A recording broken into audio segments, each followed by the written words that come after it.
Hello, everyone, and welcome to today's webinar on essential next steps for new permit holders. If you're new here, then hi, I'm Ariana, and I'll be your host for this webinar and honestly, typically all webinars.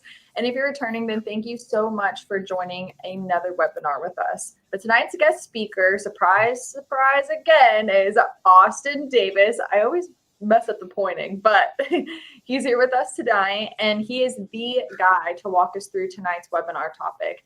And he is the national director, right, of and training of Conceal Coalition. You're still the national director, right? I want to make sure. Yep.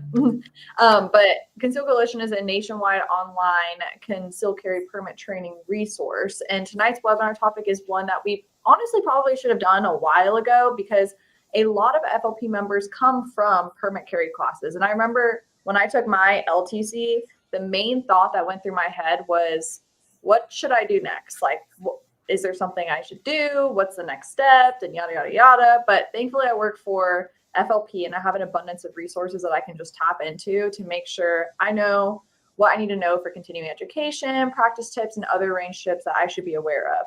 But this webinar will guide you through all those steps that every permit holder should take to build confidence and stay prepared and ensure safe practices with their firearm. But remember, this webinar is recorded, so you can watch later if you can't watch all of it all right now, or if you want to share it with your friends or family, then please do. We'll also have a Q&A at the end, so feel free to send any questions through the comments so we can get those all answered for you. But thank you again for everyone joining in to watch this month's webinar. Alrighty, Austin, would you like to get us started with what we're all here to learn about? Hello, my FLP family. Austin Davis here, and I'm so glad to be talking to you about this topic. Please excuse my squeaky chair and my sketchy hotel room setting. I am in a training class all this week.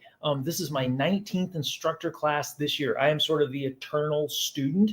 And so I'm in a really cheesy hotel that's in a really rough part of town. I'm not saying it's really a rough hotel, but they sold my towels. That should just give you an idea of just how rough this is. So you'll notice that there's absolutely bruising all over my body. I'm at arrest control tactics instructor school. So this is how to handcuff somebody. This is rolling with suspects. It's rolling with all of our police gear. So if I make really funny faces, it's because I am so hurting right now. It's not even funny on day 4. But that out of the way, let's talk about our topic. Hello, my first-time gun owners. First off, you have made a big decision to bring a gun in your life. I'm very happy you did this, but some things you need to think about is when we bring a gun in our life, this can add a whole lot to us, whether it's sport, whether it's hunting, or whether it's defense. But when you bring that thing into your life, there's some things we really want to set you up for success for. Because the strange thing about a firearm is anytime you pick up a firearm, you're literally making a life and death decision. And I don't think I'm overstating that. That also means the other people in your life, every time they handle that thing you brought in, they're making a life and death decision.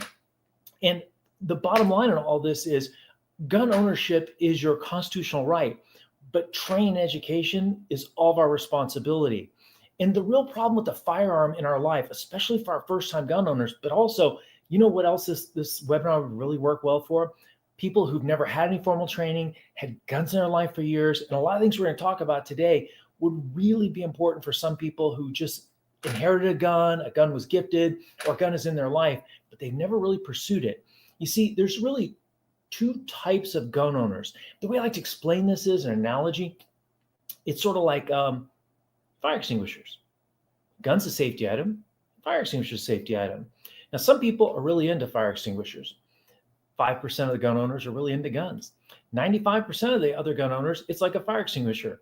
They don't go to fire extinguisher shows. They don't read fire extinguisher blogs. They're not searching out YouTubes for fire extinguishers. You don't go to their friends, and their friends don't come to your house to look at your fire extinguisher. For 95% of gun owners, this is something that you keep for recreation, or in the house for self-defense, or for zombie apocalypse. And we really haven't ever given it a lot of thought. So tonight I'm going to go through some things that are basic, but they're universal. And they're really important for you to take notes. You can get with Ariana. We'll get you some show notes if you need it. Transcribe this out, because there's some things of some people in your life, as well as you, the new gun owner, I think this is really going to help you out with. First things first, you got a new gun, whether that was gifted to you, whether you inherited it, whether you went down to the store and bought it.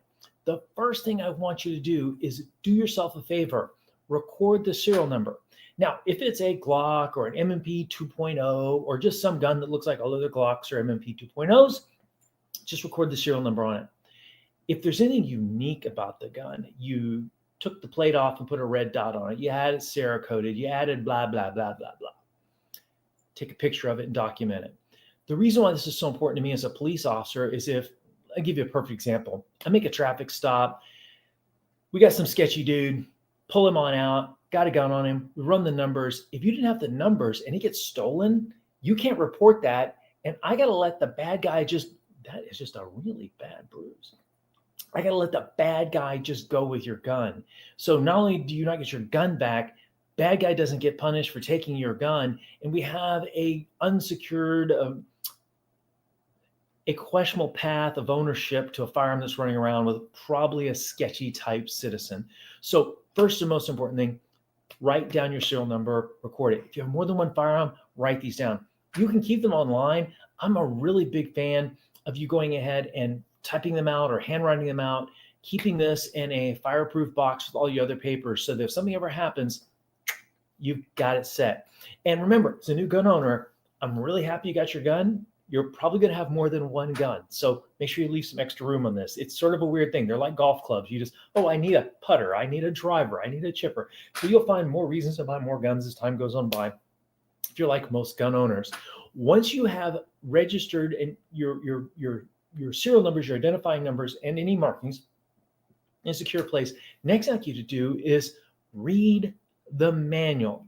RTF, read the manual. Now, a lot of you are going, I've been handling guns forever. I don't need to know what the manufacturer who built and manufactured and designed your gun wanted. Read the manual. If you don't have a manual with the gun because it's a gift or it didn't come with one, please just go online. Almost every, if not every manufacturer will be able to give you an e-version of this and work it on back to you so that you can go ahead and read through the pages. It is amazing how helpful reading the manual is. Next thing I want you to do after that is have a storage plan.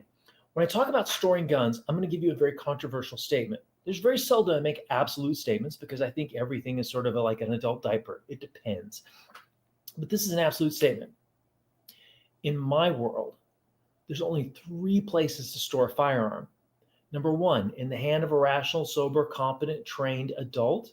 Number 2, attached to the body by a holster or sling of a competent, trained adult. Or number 3, locked away and secured from anybody who's not a rational, sober, competent, trained adult. This means storage. When you bring this gun into your life, the first question I want you to ask after you secure this and read the manual, maybe even before you read the manual, is how are you going to secure this gun? We cannot leave a firearm unsecured. In many states, including mine, if somebody gets a hold of this and does damage, I have responsibility for that. Even without the legal requirements, if you're in a state that doesn't, it's a bad practice to have this thing you brought in to enhance your life, whether it's for recreation or self-defense, to hurt someone you love, care about, or don't even know about who gets injured by this insecure thing. I'm an alert instructor, advanced law enforcement rapid response trainer. I hold all 8 of the alert instructor certificates. This is how to train law enforcement to deal with active shooters. When you do the case studies in these classes, it's amazing how many of these people that shoot up schools specifically obtain those firearms from a parent or a grandparent's home. The moral of the story is we have to learn how to secure them. Now, before we talk about what methods we're going to use to secure, let's break it down into 3 types of securing. Number 1, long-term security. This is a firearm that you maybe shoot sporting clays with, or it's a target or a range toy. When that happens, I like storing those guns empty, chamber flag in them. So when I open my gun safe, I look right in. I know that everything's unloaded and all secure. You may want to store another type of firearm for instant access. Let's say that you don't carry a gun every day, but you have one by your bedside for security or whatnot. And in that case, we're going to need to store the firearm in what you feel the risk worth reward is. So for rapid access, some people do not feel comfortable leaving a loaded firearm in a safe for ready access. They want to keep no round in the chamber, no magazine in the firearm, or no cartridges in the cylinder in a revolver. That's up to you. What I think about that depends on you. I think, though, that if you have a firearm ready for rapid response in a locked case, I think the chances of it going off just on its own are astronomically slim, unless it's a certain national brand that has a bad reputation for the guns going off in the holsters. And then you may want to have personal carry guns. A personal carry gun causes some real storage problems, because what I want you to start thinking about is long-term storage is fine. Buy a gun safe, bolt it to the studs of the house, make it real secure. The problem with the personal carry gun is there's many situations, unless you're a commissioned peace officer, where you're going to be going to some place where you cannot take that firearm in. Post office. Our local, it's called the Hobby Center. It's a place where they put on plays and whatnot. You can't take a gun in there unless you're a commissioned peace officer. In that case, you probably have to leave a gun in your car. A gun in a car is an open invitation to some really bad outcomes. An unsecured gun in a car leads some outcomes. Even with security, it's kind of tough. Now, what I really use right now, this is a precision crafted defense systems holster. This is, gun storage. This is currently my favorite. I was watching Coulion Noir. I saw this and I replaced my other one. I think this is a lot better. It's got a cable. What you do is you run this through any hard point. It fits right in here, locks on down. And as you can see with the light, I can secure 2 firearms. I can secure my police ID, whatever I need. And then when I close this and lock this in to my vehicle, is this going to stop a determined thief? No. But for the person who's doing a real quick smash and grab, it gives me a room full of protection that I wouldn't have otherwise. This also helps me because, as you can tell, I'm in a hotel right now. So if I had to leave my firearms here, I can go ahead and wire this thing to a hard point. Can someone still take it? Yes, they still can. But the beauty of it is you're going to tear up a lot of furniture, or I like doing it to the incoming water line on the toilet. Okay, so have to break that off and then take it. At least I can show some damage and someone took it in. When you think about security, think about it in the home. Think about it when you travel, and also think about where you're visiting. For example, let's say you carry a firearm. Thanksgiving's coming up as we're filming this. Next week, I'm going to my sister-in-law's house. Hey, Terry. Hey, Larry. And we're going to spend some time there. I have no idea who's in the house, but I do know this. If it's not in my hand, secured to my body, it's got to be locked away from them. So I will definitely take my case where I can lock both of my firearms in there, secure it, and then anytime I'm not there with that firearm, I know it's in a place that's not going to cause negligent damage. So storage. So after storage and reading the manual, I need you to understand the 4 firearm safety rules and then what I call the addendum to it. If you don't know the 4 firearm safety rules, please download them and make sure you understand them. Anytime you go to the range, you're going to see them printed there, but actually they're really kind of life rules. First one is treat all guns at all times as if they're loaded. I can promise you, excuse me. I just had to put in my secret code.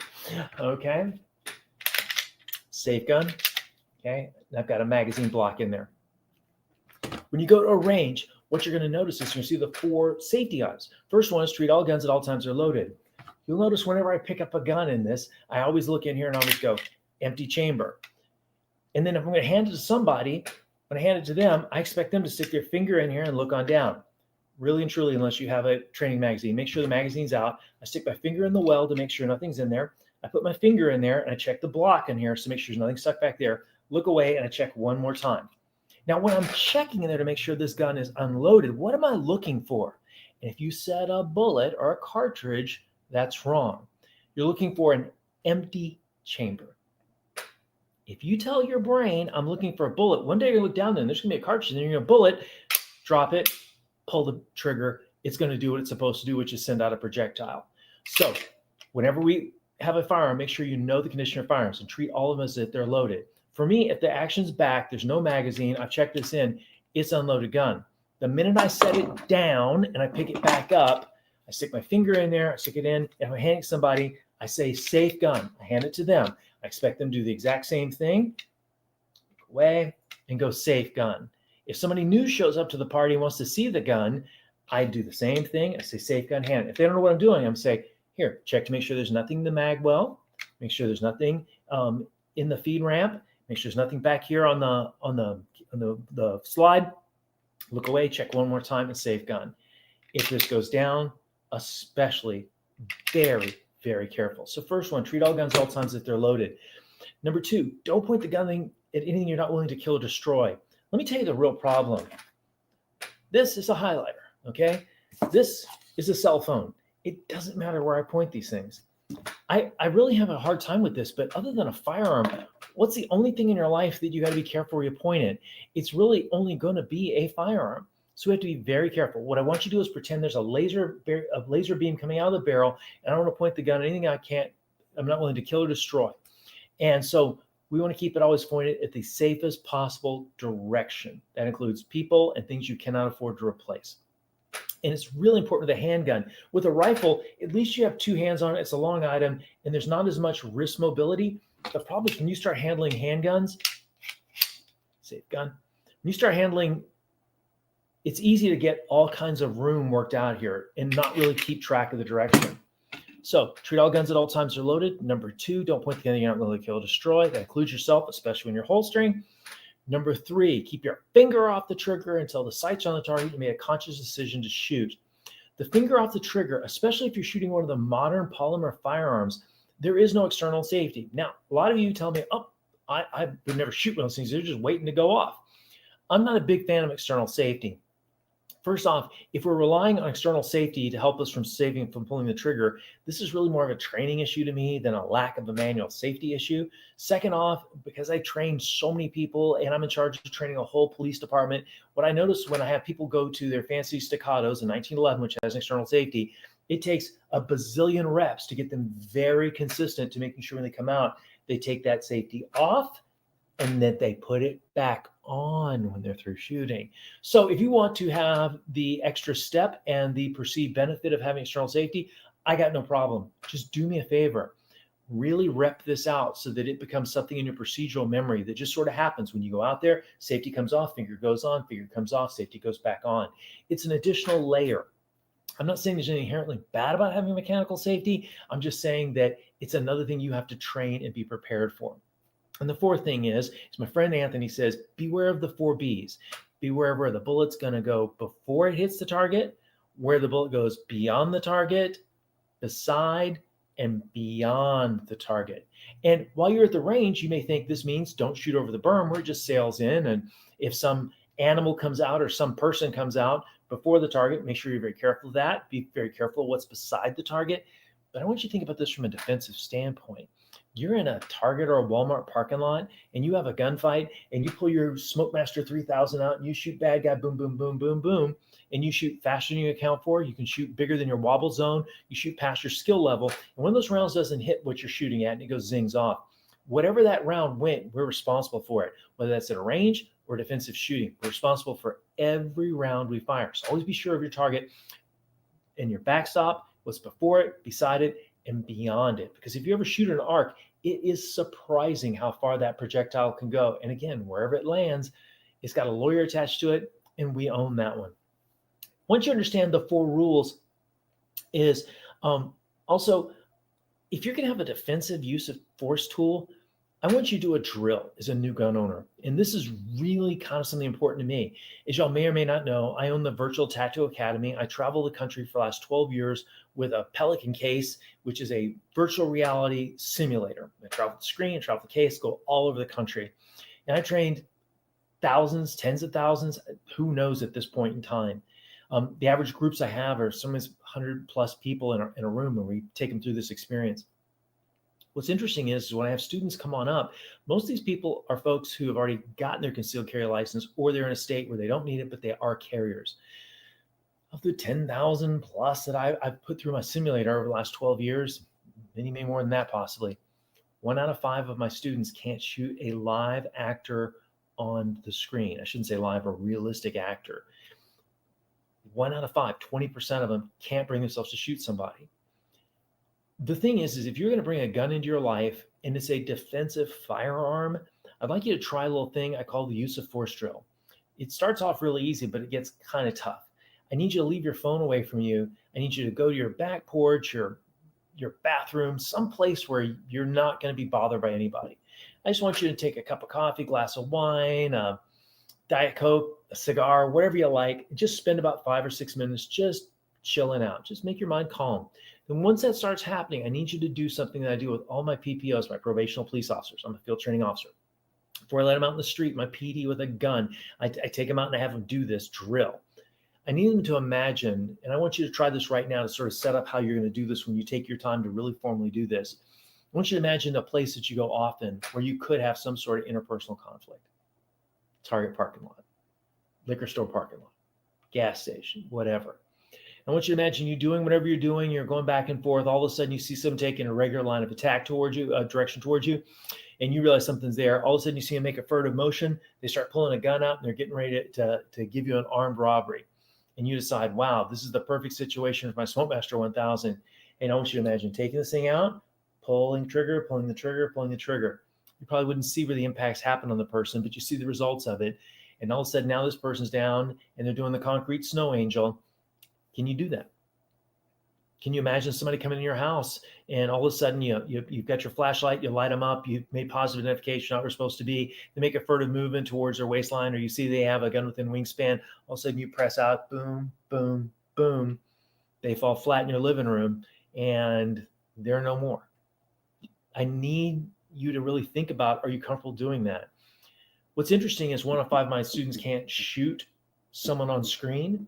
Sometimes I ask them, hey, I don't know what you've been through. If you're comfortable stopping right here, that's okay. If you want me to help you work through it, that's fine. What I usually find works out really well is a lot of people who have a gun for defensive use can't use it to save their own life. But if I say your spouse, your kids, your grandkids, your brother is with you in this parking lot scenario, ATM scenario, home invasion scenario, my machine's got like 1,000 of these things in there. Would that change everything? Almost invariably, yes. And then I have to say, I need you to imagine, I need you to visualize, I need you to picture that person saying next to you that you value and cherish, that you want to protect, protection of third person, usually get a very different result. If you decide you can't use it for yourself, but you can use it for those people who trust you for their security, then just put that in your head and just know that, hey, if I'm by myself, I better have a pepper spray, a matching pit bulls, whatever. But the gun doesn't work for me. But you also, sometimes I work with folks and I say, have you thought about this? Even if you shot somebody to save your own life and you have a real problem with that right now, one of the ways we protect our families is if I'm gone, the company's dead. I'm not going to be there for Thanksgiving. I'm not going to be there for the wedding. I'm not going to be there for the first birth of this child. So there are things that we need to protect ourselves for sometimes that we don't really take into account, which also validates our ability to protect our life. Okay. While we're on the subject of defensive gun use, if it's a handgun that brought into your life, or even if it's a long gun you want to use for defensive use, I would highly recommend you get a license to carry in your state, even if you have constitutional carry. It's been my experience, I'm not a lawyer, but I work around a lot of really smart ones, is when you have a defensive firearm use case, the words licensed carrier goes a long way.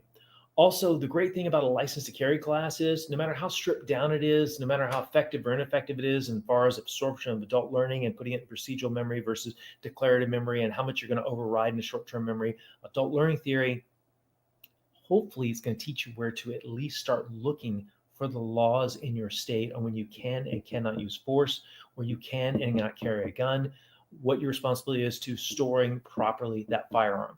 If you just got those details out in your state, it could be a really beautiful thing. What really concerns me is we've given up the renewal process for all these in a lot of states for the carry permit, which I'm a constitutional carry guy. I don't think you should have a piece of paper. I think you should go get it because you want additional training. But I think goofballs with guns are going to be goofballs with guns. And the people that usually show up to my license to carry classes over the years, they're the 5% who you really trust having a firearm in their hands.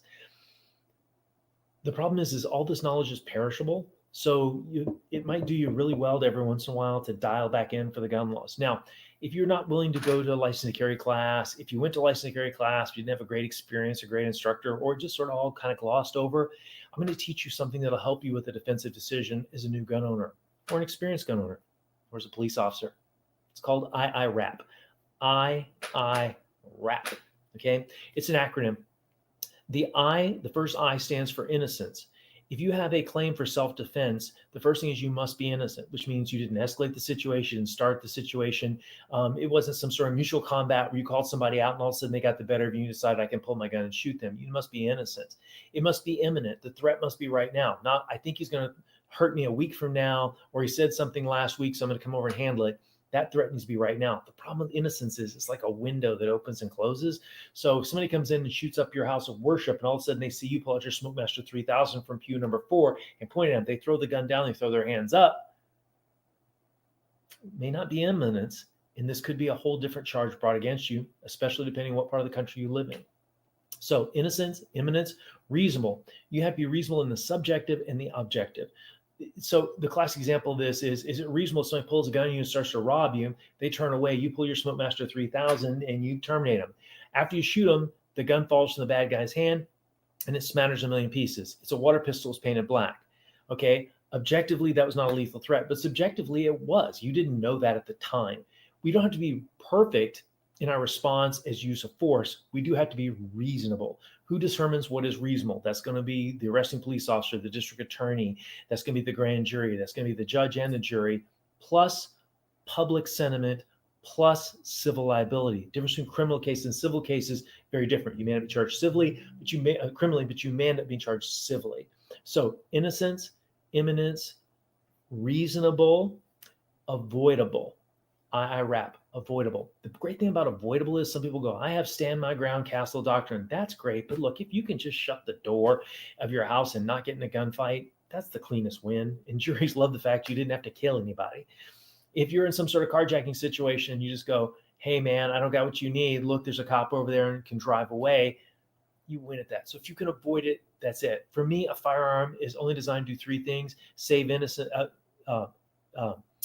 human life, not harm innocent life, and the tool of last resort. So if you have to use force in this thing and it's avoidable, for goodness sake, get it in your head right now. We're going to try to avoid that. We're only going to shoot when it is absolutely necessary. We must do this or there's serious bodily injury or death to me or a third person I'm responsible for. And the last thing is proportional. And this is one of the really big things about coming to reality-based training. Somebody comes up and slaps the stuffing out of you. Can you pull your gun and shoot them?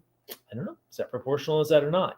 You know, someone's just making a furtive movement towards their waistline. They haven't threatened you and you decide to shoot them. Is that proportional or not? Something to think about. You know, in most cases, we have simple assaults. This is not lethal assaults. It needs ordinary force, not deadly force. So we want to think about this as a use of force continuum. So if you bring that in, make sure you have that dialed in. Define your relationship with intoxicants, not only for yourself or for other people. Okay. I don't drink alcohol. I don't smoke weed. Okay. But I have my own program for intoxicants. And that is, if people around me, if I'm going to this Thanksgiving thing right here, I'm not showing anybody my gun. I'm not telling anybody I got a gun on me. I'm not telling them where it's stored. I'm certainly not telling them the key to the code to my gun safe on this thing. And if people who are intoxicated start bringing guns out, look, you'll either put them away or I'm out of here and my people are out here with me.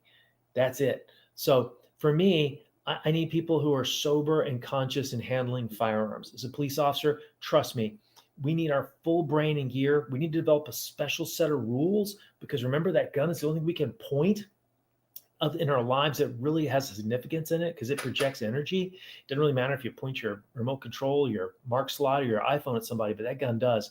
And they take a special part of your brain you have to develop in handling those gun handling skills, those 4 rules we talked about. So make a rule for intoxicants. If you're somebody who wants to drink an adult beverage, that's fine. Think long and hard about carrying on you. Yes, it might not be a problem. You had to defend your home when you had a couple of drinks in you, but this could be a problem in the criminal case, civil case. This could also be a real problem in becoming a social pariah. So think long and hard about intoxicants. By saying don't drink alcohol or if weed's legal in your state or whatever, no, just make sure that you understand if we are in a place of diminished mental capacity, make sure the gun's locked away, that no one's going to have access to this until you're back to a clear-headed state and ready to defend yourself for a third person with a firearm. It's really that serious. Learn to safely go to a range. On the Conceal Coalition University channel, I recently did a whole thing on that. I have a whole episode in my Conceal Coalition University curriculum about coming to range safely. When it comes time for you to go shoot this newfound firearm of yours, here's what I'd like you to do. I'd like you to go to range on a day when it's not real busy. I'd like you to either call ahead or when you show up, don't have an attitude. Just explain to them, hey, Mr. Range Owner, hey, Mrs. Range Owner, I'm a new gun owner. This is my first trip to the range. Can somebody just talk me through what I need to do? You may get hugged. They really, because everyone shows up. I've seen John Wick, all of his movies. I'm ready to go out there. But really, there's a whole point to this. When you go to the range, My advice is only take one, maybe two firearms. Don't take everything you own. Just take one, focus on it. When you get the range, have a plan. Now, if you just want to go blaze away 200 rounds and have fun with it, that's okay.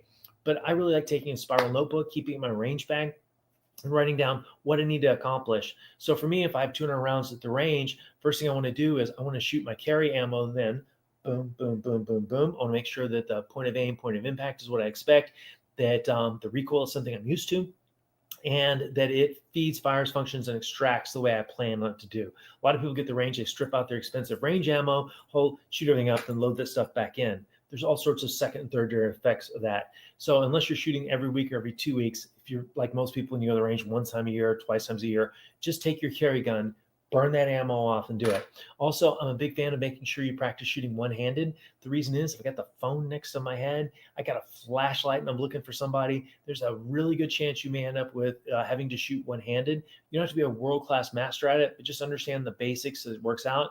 You may want to learn to shoot just a couple of them with your non-dominant hand in case this hand gets hurt or you're holding a baby or whatever happens and you end up in a situation. At least it's not new and novel to you.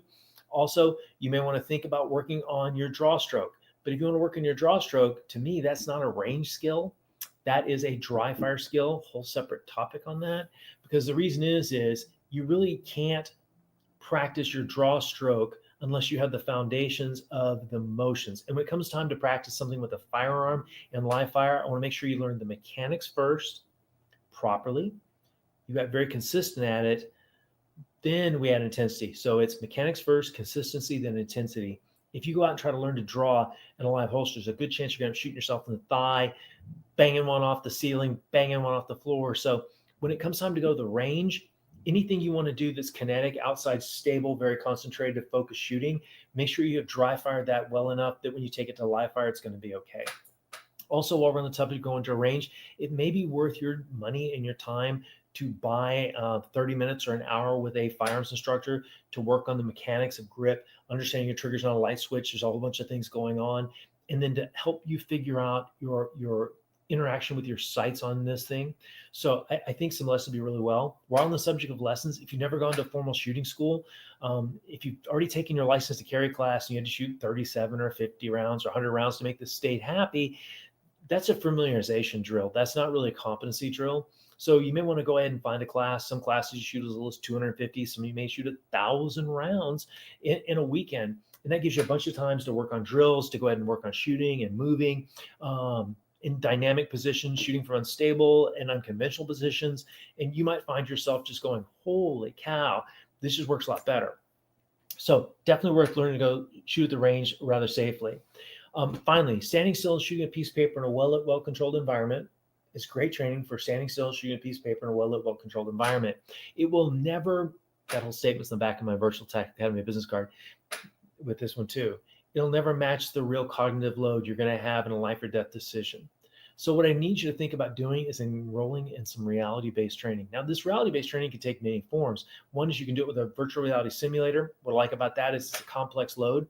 Now, you may have practiced pulling the trigger 100 times a year or 500 times a year, 1,000 times a year, but that's not really what wins a gunfight. Yes, you have to put the bullets where you want to put them, but here's the deal. Do you ever learn to draw and not shoot, or when you can pull your gun, or when that person is given up and it's too many rounds or not enough rounds? I say we learn this in a simulator. I think it's the safest way. We don't put jet fighter pilots in a $20 million airplane and send them up for the first time. We put them through a simulator where they can make mistakes and nobody dies. And to me, come out and see me at the Virtual Tactical Academy. We can travel around the country with Concealed Coalition University. I'm trying to get FLP to start sending me around different places we can all gather together, and you'll have the greatest time. It's the world's best video game, without a doubt. Okay, so you want some reality-based training. And remember, all these skills are perishable. So even though you at one point understood those gun laws, the problem wasn't I'll put them in context and you really see, can I shoot him? Because that's one of the things I think about all the time. And I go, don't you know whether that's legal or not? I don't remember that classes a while back, or I didn't really have enough time to master that stuff. I want to put that in reality-based training. Shooting, it's really amazing. You go to one of these shooting schools, spend 3 days, a Friday, Saturday, Sunday, Monday, Tuesday, Wednesday, shoot 1,000 rounds. At the end of this thing, you're leaving, man, you are consistent, and you are faster than you thought you could be. But then go back and shoot that same course of fire a week later, a month later, 6 weeks later, what you may find out is all those skills that you learned are perishable. We found out that police cadets that exit an academy who had 60, 80 hours of firearms training, 6 months to a year later, I don't see that they're really that much better than people who have never been trained. It's literally that perishable. The best way to say perishable to the new gun owner is to have a safe dry firing routine. It costs you nothing. Real quick shortcut for safe dry firing: all the ammo out of the gun, double check, triple check. Make sure that none of the ammo is going to be in the area you're going to be training in. Take it in a separate room. Once you start, say these words: I'm starting my dry fire training now. I don't care if you're in the house by yourself, say it out loud. I'll explain why in a second. Go ahead and perform what you're doing. Now, you don't spend an hour or 2 hours. Remember, practice does not make perfect. Practice makes permanent. So if you're just slopping through reps, you're just going to learn crappy reps. When you come to me, it's going to take me 5 times as long to get you out of every one of those bad reps that you put in there. So make sure that if you're working on the draw stroke and you're just clearing the garment and you decide to clear the garment, you're doing this, which makes it hard to pull up, where if I do this, it makes it much easier to grab the gun. Maybe just work on clearing the garment, just clearing the garment, just clearing the garment, then getting your hand to the grip, getting your hand to the grip after you clear the garment, and then working that, every day for maybe 3 to 5 to 6 minutes. You want to add more time? Put another session at the end of the day in there. But as a new gun owner, even loading and unloading can be something you can practice in a safe environment. And once you're through doing this, say these words: I'm through with my dry fire. Then store the firearm however you want.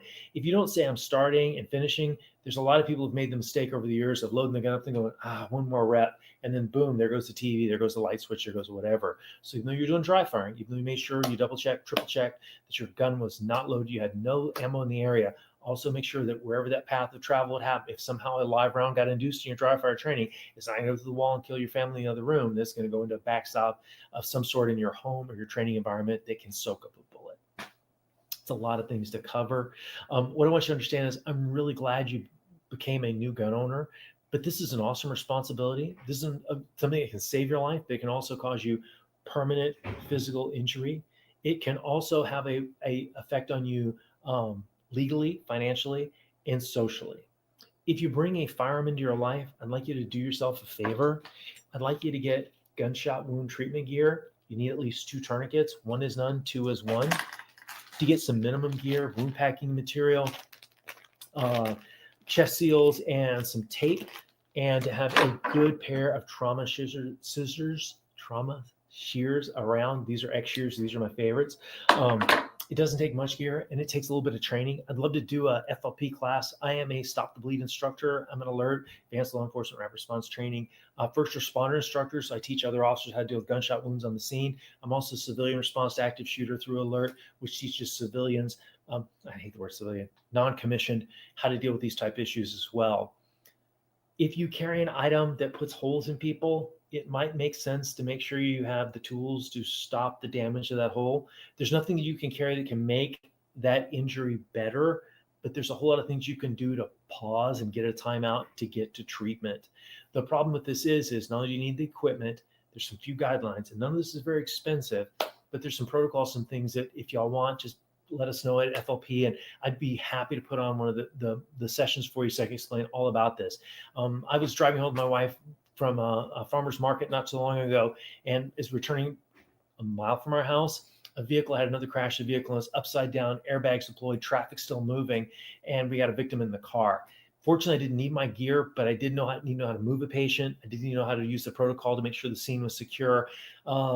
There's a lot of things that came into play in that. And if I would have had a traumatic injury, all I had to do is tell my wife to bring it from the car or grab it from the back pocket of my, the car has those little pockets behind here. I keep that Ziploc, I keep this big old Ziploc bag. It's got everything in it I need. I could have treated a lot of stuff on scene and been a help. So the gunshot wound treatment and stop the bleed training is really important. What usually kills people in mechanisms of accidental death is blood loss. It's not the broken bone that kills you. It's the fact that we leaked out this vital life-giving fluid. So we want to be able to stop the bleed, keep it in there, stabilize until we get to the next level of care. As always, I'm so proud that you got yourself a firearm. You're a new gun owner, however that happened. Remember, gun ownership is your constitutional right, but training, education, and proper handling and awareness about that firearm is our responsibility. I appreciate you taking time to learn this thing. Remember, as I finish every class, be a guardian always and a warrior when needed. I'm back, and you're awesome as always. But thank you, Austin, for sharing these valuable tips and making us all feel better prepared. I know I do, even though I've had my LTC for several years now, and I have done everything I need to do. Continued education, of course, is still going, but hopefully everyone else also feels better prepared after getting their permit and watching this webinar with you. And you shared a variety of tips that honestly caters to new permit holders and those who also just might have not had any training yet. But if you are watching this webinar, then most likely you have heard of FLP before in your permit carry class. And if you haven't, then before we get into the Q&A of the webinar, I'm going to quickly discuss how Firearms Legal Protection, this pretty logo behind me, can have your back if you ever need to protect yourself. Firearms Legal Protection offers several different memberships to whoever is interested in signing up for legal protection. These plans are divided into individual plans and a family plan, which some benefits and pricing vary state by state. For the purposes of this webinar, we will look at our most common plans and benefits that are available in most states. The individual basic plan includes protection in your state of residence. It also includes an uncapped payment of attorney fees for defense of criminal and civil cases. Firearms Legal Protection memberships also extend to all legal weapons, including non-lethal weapons. With the individual basic plan, you also have Defense of Extreme Risk Protection Orders, also known as red flag laws. All plans have access to the 24/7 emergency attorney answered hotline, so no matter a time an incident may occur, you can count on our hotline and an attorney will pick up for immediate attorney-client privileges. You also have access to the MyFLP mobile app and one of our recently added benefits, expungement of criminal record on non-conviction incidents. Members of all plans also receive access to digital content and special discounts. The next step up is the individual premium plan. This plan has nationwide coverage and also includes all the benefits just mentioned and payment of bail bond premium, payment of expert witness and investigator fees if either are needed in your case. There's also coordination of counseling support, payment of lost wages if you are out of work during trial, and a list of other benefits. We also have the family premium plan to choose from for those who want the same protection also applied to their family. For just a little bit more, you get all the benefits that were just mentioned applied to your spouse and all minor children. If you want more information over these benefits, then check out our Instagram or Facebook page for uploaded explained benefit videos. Remember, if you, friends, or family are not already protected by Firearms Legal Protection, please click the link below for a special discount we offer our webinar viewers. Now, let's get back to today's webinar. And we're back, and we're going to learn a little bit more with some of the pre-submitted questions that we have. We haven't had any comments come through with questions, but we have some pretty good questions this time around. I know. All right. I would expect at least, okay, Austin, explain the bruises for real, or that looks like a really sketchy hotel curtains. I can't imagine what the restroom's like. So. Right? Not even pertain to the topic, but just give some drama. So you want to read them out, or you want me to do them? Yeah, I have them up on the screen. So first question that rolls through, how often should I practice the range now that I have my carry permit? This is just a good recap. Honestly, you went through a lot of these questions already. It's a great question, though. As usual, FLP family, you're smarter than your average bears. You always get great questions. A lot better than my LTC people asking questions, let me tell you. If I shoot him and he falls outside the house, should I drag him back in? Oh, we get that too, though. It's okay. How should I practice range now I have a carry permit? You know, if you think about it, shooting is only one part of surviving a self-defense incident. So really and truly for me, it's situational awareness, de-escalation, verbal commands, intermediate use of force weapons like having a pepper spray. These are all things that are probably as important, if not more important, than you being able to shoot the gun well. So to go to the range, that's really a very personal question. Depends on your budget. Depends on whether or not you enjoy doing this. Is this something you really enjoy going to the range? Or is this something like my wife thinks that going to the range is something like changing the battery in the smoke detector? You know, twice a year when you have a time change, I take her to the range and she shoots, and she has about the same enthusiasm for shooting a gun as changing the battery in the smoke detector. So if it's something you don't enjoy, just try to get in. I would say at least every 6 months, maybe every year. What you want to know is, what is your wobble zone? Let me explain what I mean by that. As we aim, there's always going to be a certain amount of wobble. We are mechanical creatures, and it's a mechanical item. It has a certain amount of accuracy. Our body has a certain amount of accuracy, and our skill set determines the accuracy. And what I'd like you to do at the range is know what distance can you guarantee, and let's just use an arbitrary number. For me, it's an 8-inch, like a paper plate, 8-inch paper plate, that every time you pull the trigger, you can hit that inch paper plate. Is it 3 yards? Is it 15 yards, 25 yards, 50 yards, whatever? And no excuses, just every time I pull the trigger, I know that I can put an 8-inch plate. And what that allows you to do is to decide if you're getting in and shooting, is to make sure that you don't overshoot your ability to put those rounds in there. And remember, you're in a nice, relaxed state. No one's trying to kill you. No one's trying to sue you. Nobody's filming this to put on the internet to ruin you socially. So assume that whatever you're doing on a good day in a nice, well-lit, well-controlled environment, shooting a piece of paper is not going to be that accurate. So you may want to think about cutting it back 50%, 25%, but know what your range is in there. And you may also want to think about what the most distant range you'd have to shoot at is going to be. If you live in a really big house, it may be 15 yards from the front of your bedroom door to the back part of the house. I go to my mother's every other day. My mother lives in assisted living. The hallways are 80 yards. So if somebody was coming in to shoot up this place, I need to know if I brace myself against a wall, I can probably make a man-sized shot at that on demand, no problem. But that is one of those windows. If I know that I only got 15 yards and you're with me and my mother and I don't have a gun, which would be stupid, but and you go, look, I run, get within 15 yards, your wobble zone, so you can make your shot. When you go to the range, learn your limitations. And I talked about it earlier, learn to shoot one-handed. You watch enough video cams of shootings. A lot of people end up, for a lot of reasons, shooting one-handed. So it's something you have to be a master of, but at least make sure it's not a novel thing the first time you have to use it. So good question.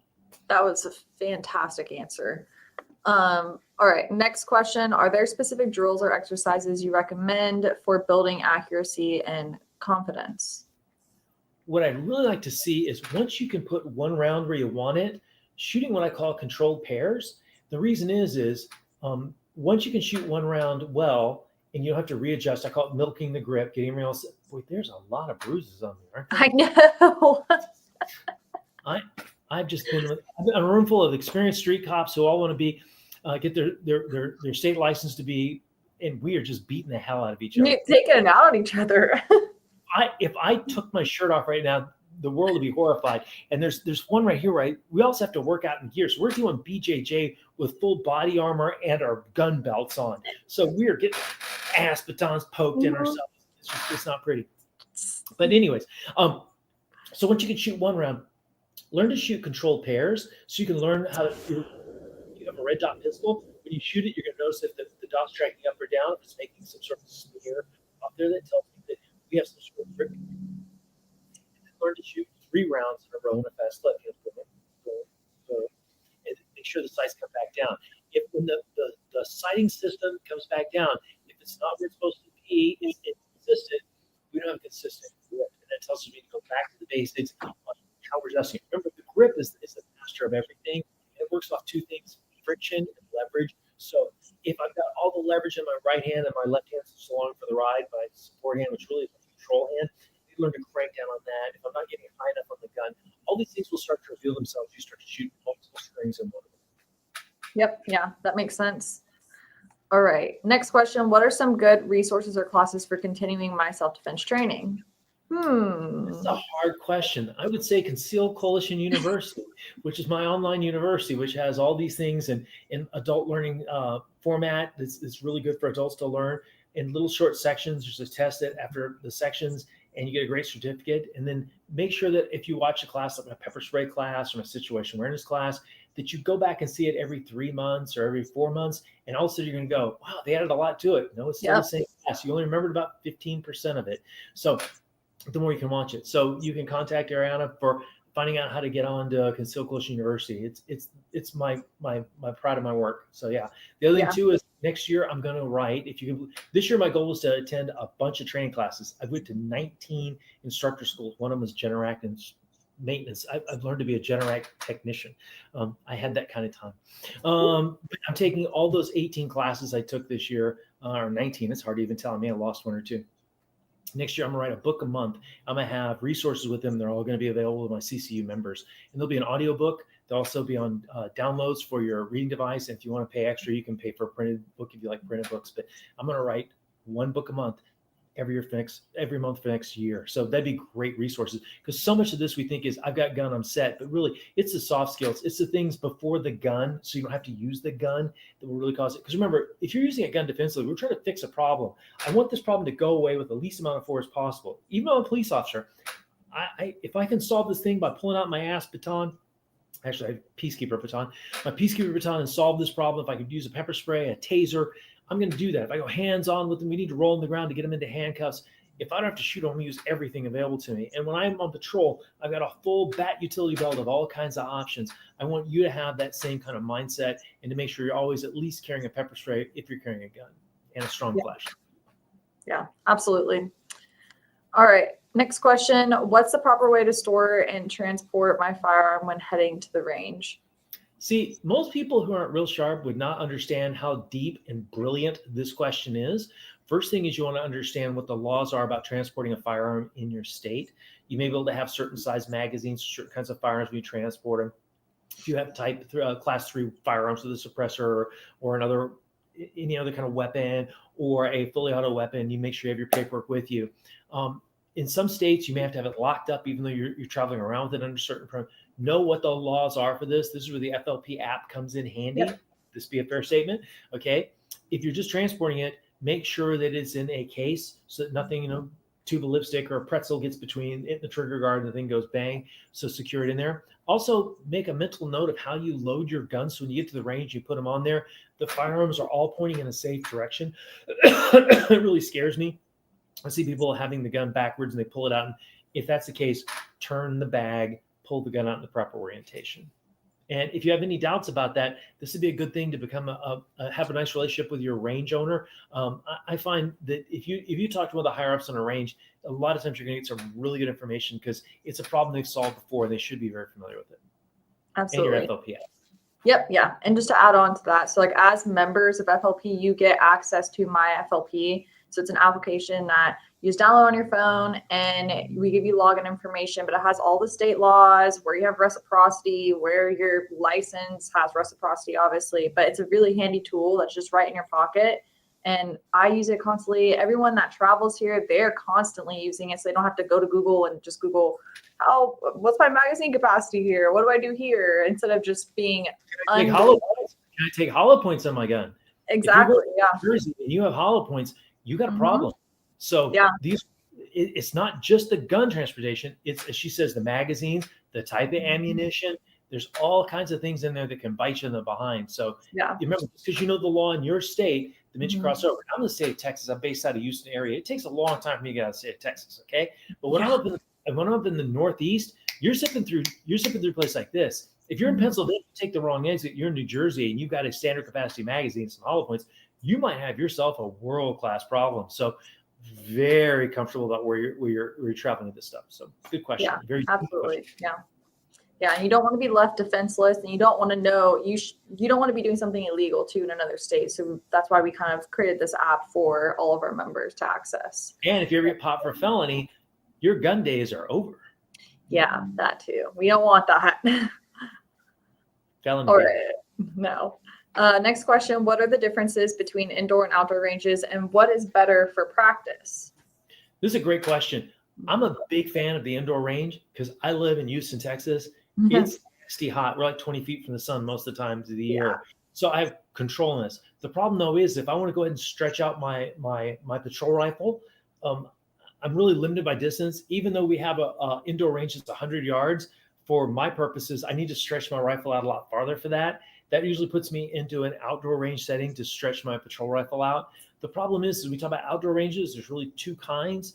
There is formal and informal. So the formal is I go to some place, it's a commercial operation, it's run, I've got to put my gun away. Every 20 minutes, we're going to switch out targets or whatever, and the press is there. Informal outdoor range is I'm at my aunt's ranch, my uncle's farm or whatever. I'm shooting back there. The advantage of shooting by yourself at an informal outdoor range is I don't have to deal with clearing the line or whatnot. The bad thing is heaven help you if you have some sort of firearm incident or medical emergency, you're just there. And so you're doing inherently dangerous activity. If you're not real comfortable as a new gun owner, I would recommend going to an indoor outdoor range, one or the other. Again, weather dependent. If it's snowing, an outdoor range might really bite. But if you're in some place in Colorado, Utah, and Oregon, and you're looking at beautiful mountains in the background, as much fun as shooting guns is, shooting guns in a really great environment would even be better. But if it's snowing in that mountain range, that may not be much fun. Kind of hard trigger control, but you got to keep it. Yeah. Oh yeah, exactly.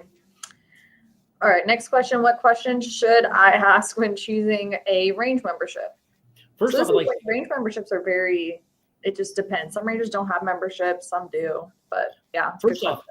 First off, I think this range membership question is another example of where you got smarter bears here. First thing I like you do is take a piece of paper and a pencil and start figuring out how many times a year do you go to the range, and is it really worth you getting a membership for? Because that alone might figure it out. Now, if you're somebody who really enjoys shooting and it's something you do, and can I give you a reason why I think shooting is so good?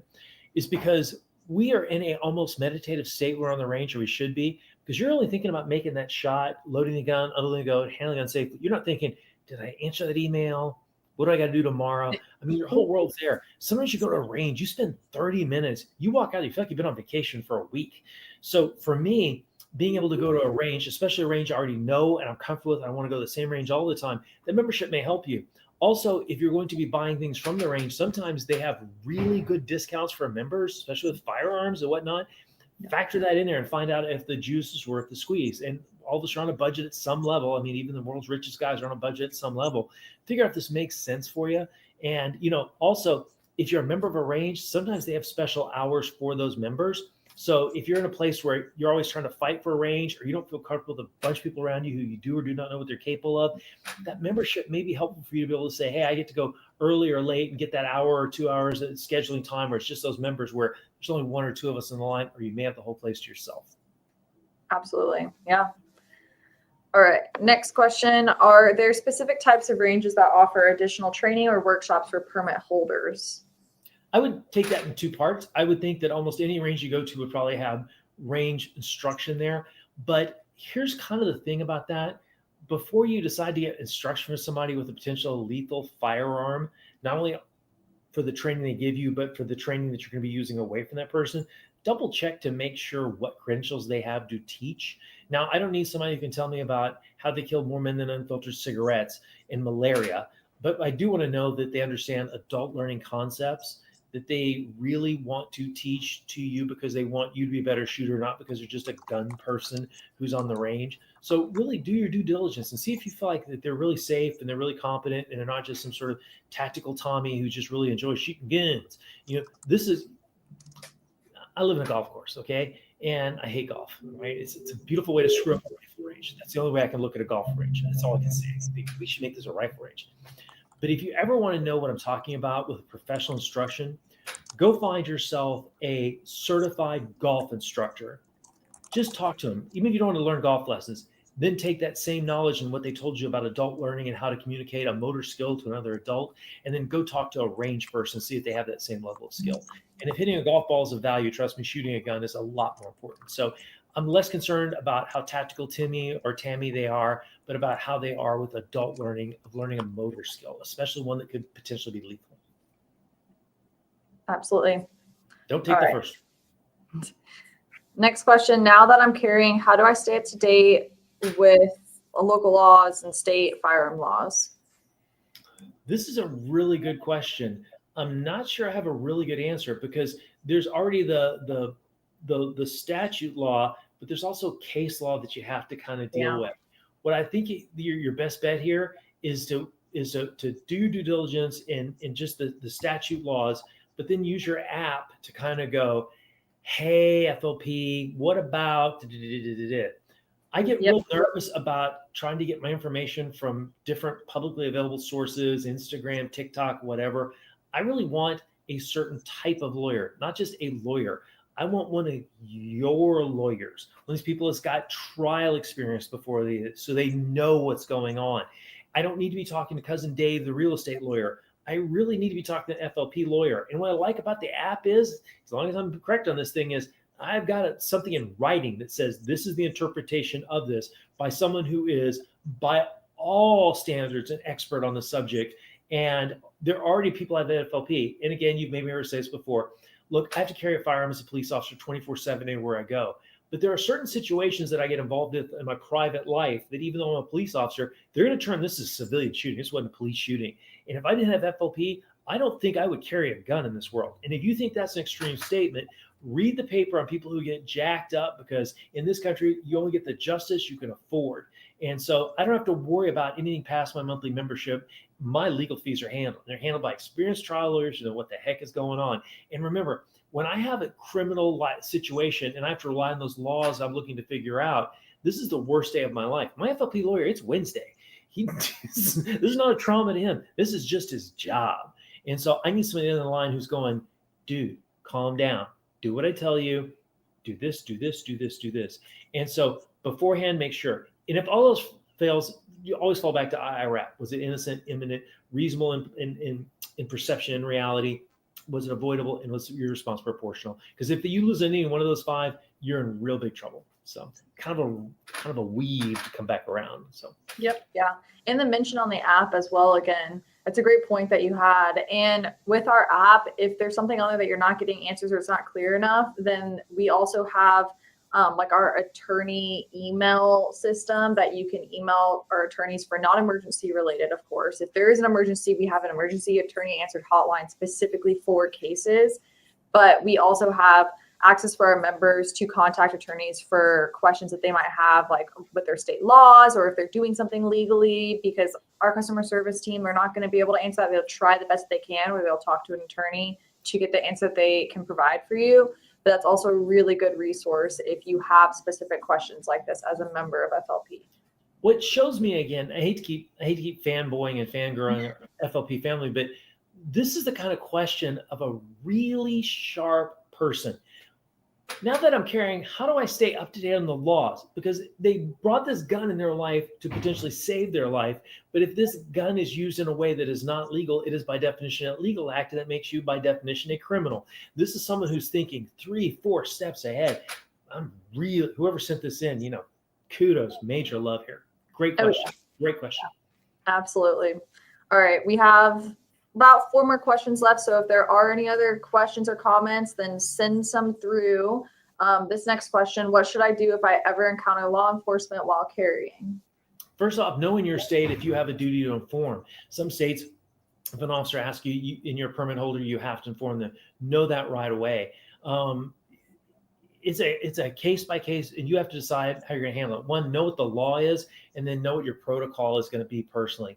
For me, if I'm a civilian and a law enforcement has a reasonable reason to ask me if I have a firearm on me, and I show my permit and my state ID, this is about as close you're going to find as a good person credential. They know you've been background checked. They know you've been vetted. They know you went to some sort of basic training. I feel pretty comfortable handing non-sworn people who are licensed carriers, but this is something you need to decide beforehand if you have a legal duty to do so, and if you don't, whether you feel comfortable doing that or not. That's a very good question, because it's a very personal decision. Some people are like, hey, you don't have any right to know if I'm carrying a gun or not. Some people are real quick to mention this and hope it gains them some sort of advantage in this encounter.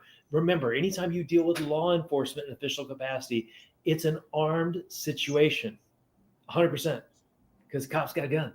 So at least one of us has a gun. 100% of my interactions with law enforcement are an armed situation. I got a gun. Maybe have more than one gun on me. So Good question. Exactly. Yeah. All right. Should I invest in a holster upgrade, or is the basic one I have enough for now? Tough question to answer, because I don't know how basic yours is. I owned a holster company for 20 years, and trust me, I've spent some time thinking about this holster thing. And after you've been in the concealed carry game for a while, you're gonna have a box full of holsters, because every holster promised you something. Okay, Tenacor, Tier 1. I'm sure I'm leaving out a whole bunch. Filster. Any one of those 3, it's gonna be okay. And I really think investing in an upgrade holster is a beautiful thing, because the thing is, there's only 2 rules for gunfighting. Rule number 1, bring a gun. If you don't have a gun, you're not in a gunfight, you're in a shooting. That's a very different life experience. Rule number 2, if it's not comfortable, convenient, and fits your lifestyle, you will not carry, and you will be in violation of rule number 1. A comfortable holster. And Tenacor, if you're carrying inside the waistband, especially appendix style, which I carry, Oh, it's beautiful. Tier 1, really nice holsters. Filster Enigma solves so many carry problems, especially if you're a female. Filster Enigma solves so many problems because it's independent of the clothing. So you don't have to wear big belt loops and a big thick belt. It raises your hands there. So yes, I would recommend spending what you need to spend to have a secure, consistent concealed carry holster. And if you're carrying open, don't even talk to me. Go talk to somebody else, because just because you can doesn't mean you ought to. There you go. All right, a couple more questions. How many spare magazines should I carry, and what's a good way to practice reloading? This is about the size of a spare magazine, and this is about the size of a spare magazine. You will be far more likely in your world to need to use a tourniquet than a spare magazine. Our good friend John Correa did a great episode about this on his web channel, and I'm 100% in agreement with him. And that is, as a civilian, your chances of reloading a gunfight are essentially zero. And if you showed me 5 events where this happened, it's still statistically probably less than getting killed by bee sting or hit by a bolt of lightning. So I'd much rather you carry something to patch the hole. We always like to think in our defensive shooting that it's going to be a one-way range. I'm just going to shoot him. And no, when bullets go back and forth and you get pegged or someone you love carry gets pegged and they bleed out, you lost the gunfight.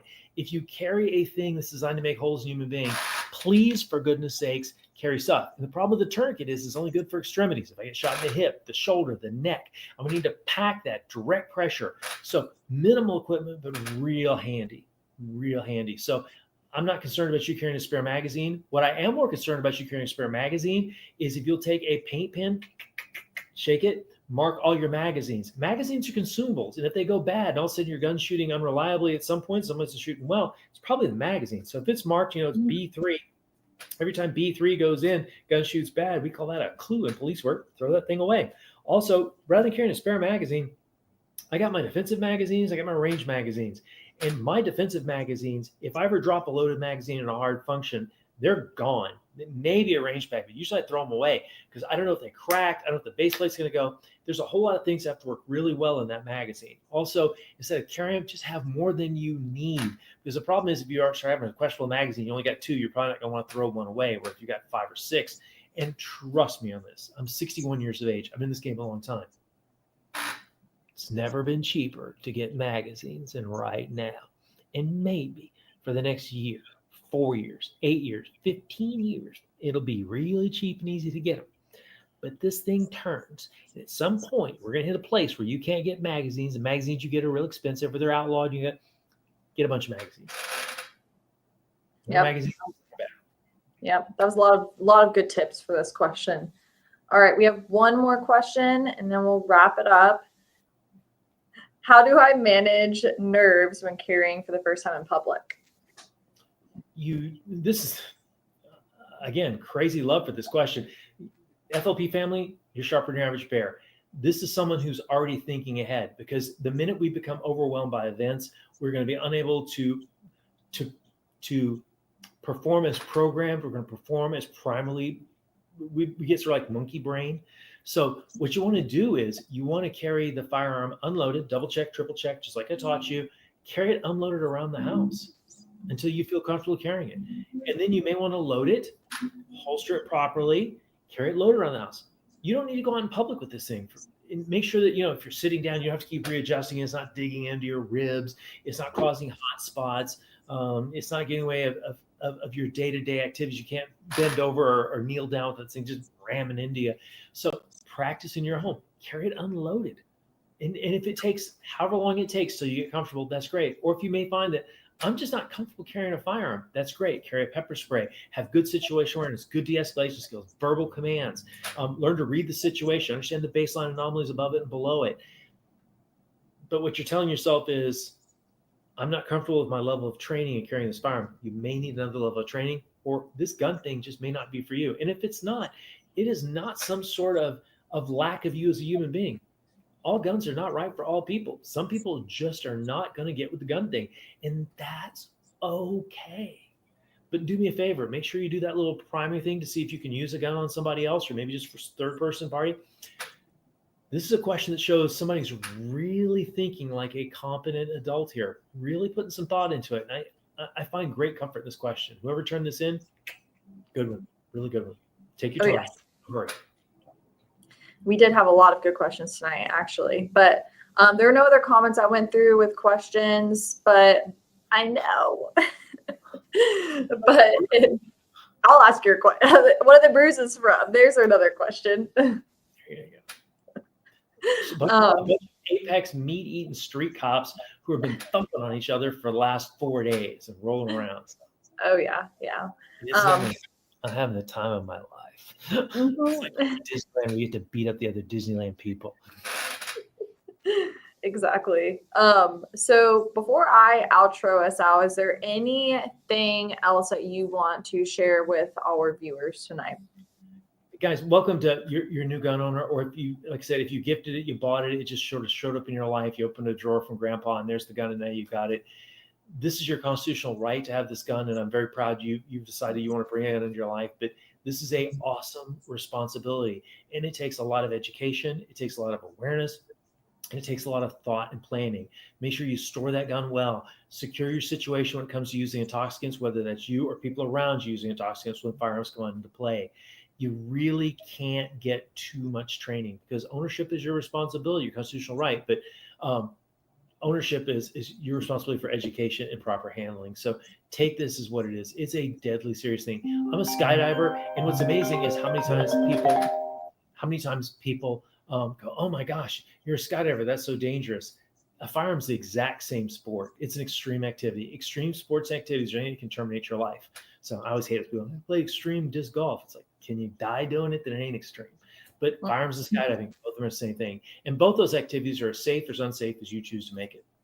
Yeah, absolutely. Austin, thank you again so much for joining us, as always, and sharing your knowledge. You really hit home everything that we need to know, from laws, lessons, range times, training, and what happens if you even have to use your firearm, and even more. So it was awesome, as always, to be able to have you on. But as always, if you do have any additional questions or would like to even join some of Austin's or Conceal Coalition courses and training, please email marketing@firearmslegal.com. I put it in the comment section on YouTube. It might not be on Facebook, but it's just marketing@firearmslegal.com. And thank you all again for joining this month's webinar. Remember to click the links in the caption below to get signed up at a discounted rate if you aren't already protected by Firearms Legal Protection. And if there is also anything else you would like to see in the future topic-wise, there's another link down there just to give some input. I really appreciate hearing what you guys want to learn about. But all of our webinars are live on Facebook and YouTube, so like and subscribe to our page for future webinar notifications. But thank you, everyone, again for joining tonight. And as always, have a great rest of your night. And remember, protect yourself, we'll protect you. Night.